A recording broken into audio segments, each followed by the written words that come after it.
Good morning, guys. It's Monday morning.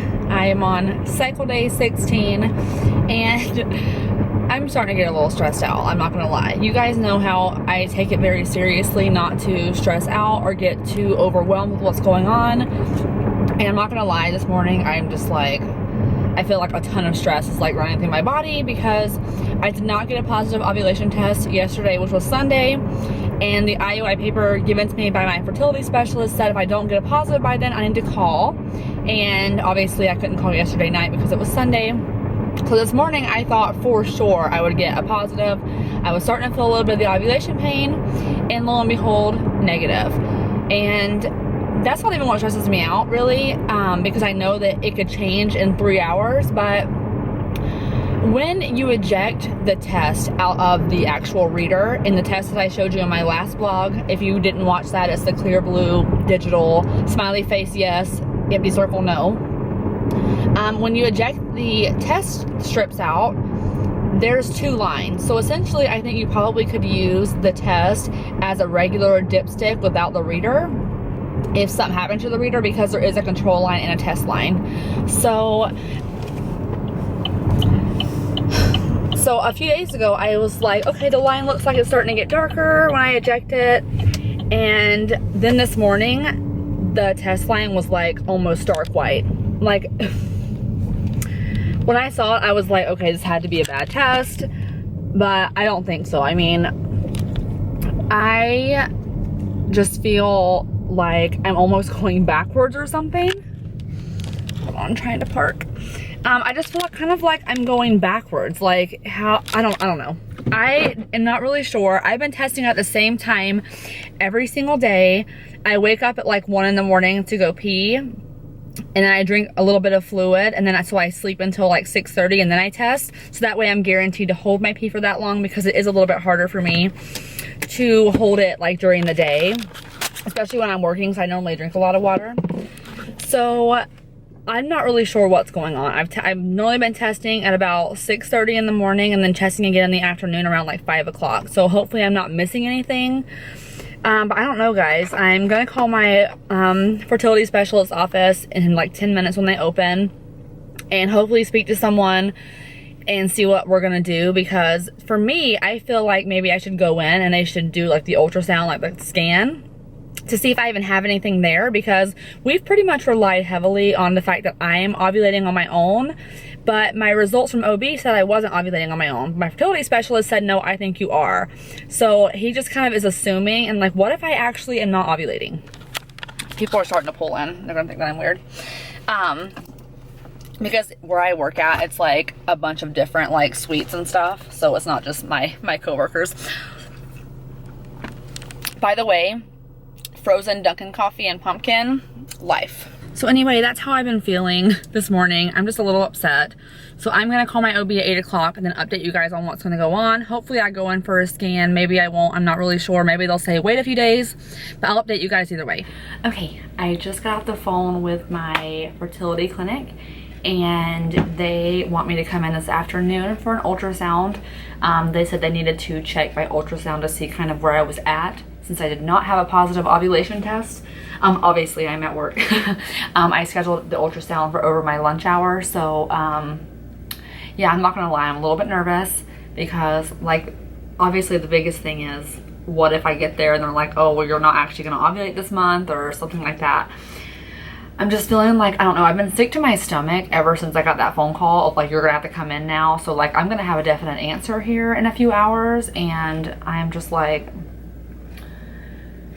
I'm just starting to feel like the stress of everything. So I wanted to update you guys. My husband thankfully is going to be home to go to the appointment with me, thank gosh. But I was not going to vlog in the car with him because he's so funny. He'll make me laugh, so I won't be able to update with him around, because he makes me like, I don't know, crazy. But I will update you guys.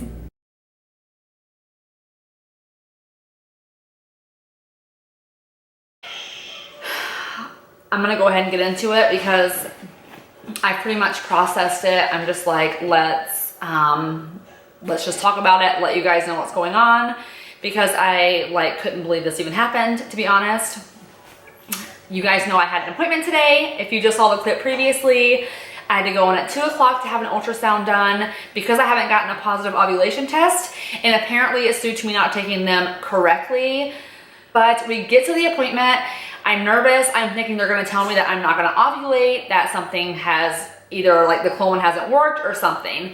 And if you guys have watched my channel for a while, you know that we are supposedly the only reason why we're not pregnant is because of my husband's is male factor infertility, because his sperm count is low, the motility is low, it's all low. So medically, that's the only reason that they found that I have not gotten pregnant. So I was worried that they were gonna tell me that I wasn't gonna ovulate. So I was feeling a little stressed. We got to the ultrasound room and she went ahead and started the ultrasound. It was an internal ultrasound, but those are just uncomfortable. So, I mean, but what do you do? That's really the only way to see it. She turned the screen over to me and said, you know, here's your uterus, here's your ovary. It looks like this ovary on the right side is gonna be the one that you ovulate with. And I could see it like completely. She's like, this is a little bit of fluid. Here's like this and a little cyst, whatever. She's like, you're actually gearing up to ovulate, like you're going to ovulate. And she's like, there should be an egg in here, blah, blah, blah. So the whole time she was talking, I was just like, great, I'm gonna ovulate. This is fantastic. Maybe I'll get a positive like tomorrow or something if I take the test correctly. And she's like, you know what? Why don't we just go ahead and do the IUI today? And I was like, whew, like I went in thinking one thing and now we're talking about I am ovulating and we're gonna do the procedure today. So I was kind of overwhelmed and it was kind of happening a little fast. And I'm like, that's fine with me because luckily my husband's with me. We had a sperm sample frozen just in case he wasn't home when I ovulated. So it kind of worked out. So I asked her, I said, do you happen to know the sperm count or do you have to wait until you do the washing process? And she's like, actually, I can check it because I was just curious to know what it was because he's been taking so many vitamins. And if you guys remember, his first analysis was 10 million. The second one was 15 million. Curious as to kind of what the count was, if it had risen at all. And she came back in the room and told us it was at 86 million. And my mouth was like, that's fantastic. I was like super excited. My spirits were like lifted. I was super excited. I was like, this is perfect. We're already here. It's perfect timing to do an IUI. We have the sperm sample with a great count. I'm super excited. So they had to thaw it out from being frozen. She said to come back in 45 minutes. And so we left for like half of an hour. And we came back and we were sitting in the waiting room. And I was like still feeling like almost emotional because I'm like, okay, we're so close to possibly getting pregnant this month. And it just worked out that you can at least be here during the procedure with me. And we had a great sample and I was so excited. And the lab technician called us back. And I'm like, okay, here we go. We're about to do this. And she pulled us into a room and told us that they lost our sperm sample. They cannot find it. I was like, what? Like, obviously you're not kidding because this is like a professional environment. You're not gonna joke with me like that. And my husband was like, you lost it like you gave it to someone else. Like he's thinking that they have like mistaken it for something else, given it to someone else for their IUI. And I was just like, how does this happen? Like, what do you mean? Like you're gonna look for it and hopefully find it, or it's gone forever? Like I didn't know what she meant by we lost it. And she's like, well, I remember freezing it. I remember your last name. I remember this. And I'm like, that's great. But like, where is it, you know? And she's like, it's not where it's supposed to be. We keep them in these, she was explaining to us where she kept them at. And the whole time I'm sitting there thinking like, are you kidding me? Like how, I don't understand. And I of course got emotional because to have a great sperm like count was like unreal. I was so excited. And now we've lost that sample. So she's like, why don't you guys just go ahead and leave another sample while you're here? And I was like, no, we really can't because with his male factor infertility, if we wait 3 days and be abstinent for 3 days, that gives us kind of the best number. And obviously when we waited 3 days last time, it gave us 86 million. And it only been today around my appointment, it was only like a day and a half of abstinence. So I didn't feel like that was enough time, especially with him having a low sperm count, to, you know, produce a good enough sample. And I was like, we can try it, but I feel like it's not going to be good enough. And I'm just like, I just hope and pray that like this is going to be good enough, because otherwise we're kind of out of luck. And that's just it. We're going to miss this month, because if he gives a sample today and it's not good enough, well then we need to wait 3 more days to give a sample, and I would have probably already ovulated and the egg would be gone by then. So naturally I was overwhelmed. I was upset. I called my mom, like I was beside myself. I was just like, I can't believe this is happening. Like, how does this happen? Is it common? And they told us it had never happened before. And I was just like, couldn't believe it. So my husband left another sample. We had to wait 45 minutes. And during that time, my doctor came out and got us and told us that he thinks that possibly they disposed of it because they every 30 days clean out their storage, and he thinks that maybe they disposed of it. And I'm like, yeah, but how do you guys know that you disposed of it? Like, what if it did get mixed in with someone else's? Obviously, we probably would never find out if it did or not, but it's kind of the purpose of the whole thing. Like, we paid to have it stored, and then it was just gone. And so, I don't know, maybe I'm overreacting about it, but I just was like, especially when I found out what the count was, I was like shocked, and I really wanted that sample, obviously. So 45 more minutes went by. They came out and were like, come on back.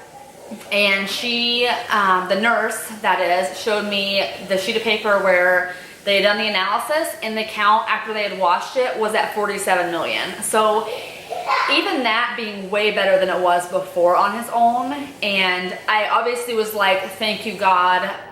I'm okay with this, even though it literally was half of what it would have been.